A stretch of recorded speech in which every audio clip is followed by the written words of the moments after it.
Ever been caught in the dilemma of whether to roll up your sleeves and tackle that dirt and grime yourself, or to simply hire a professional cleaner? Today, we're diving deep into the world of cleaning, analyzing the pros and cons of both professional and DIY techniques. Let's start with professional cleaning. The most obvious advantage is the expertise. Professional cleaners come equipped with specialized knowledge and tools to effectively deal with all sorts of stains and dirt. They possess a comprehensive understanding of different cleaning methods suitable for various materials and surfaces. From marble floors to silk curtains, these pros know exactly how to handle them. But the flip side, the cost. Professional cleaning can be quite the investment. Depending on the size and condition of your space, it can run into a few $100s.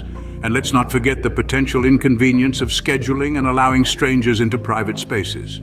Now let's switch gears and talk about DIY cleaning. The biggest benefit here, control. You're in charge of what products are used, when the cleaning is done, and how it's done. Plus, it's generally more cost-effective. All you need are your cleaning supplies, a bit of elbow grease, and voila. However, DIY cleaning isn't without its drawbacks. It can be time-consuming, especially for larger homes or stubborn stains. Plus, without the right knowledge, you could end up damaging your precious belongings. And let's not forget the potential for personal injury if chemicals are mishandled.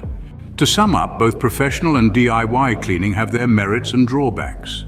Professional cleaning offers expertise and thoroughness, but may be costly and somewhat invasive.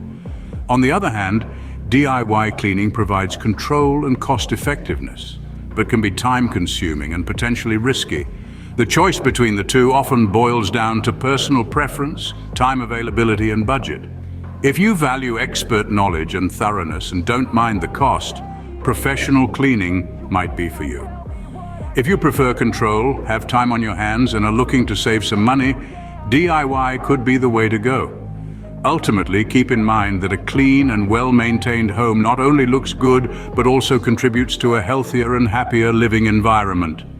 Whether you choose to go professional or do it yourself, remember that the goal is to create a space that you love and feel comfortable in. Happy cleaning!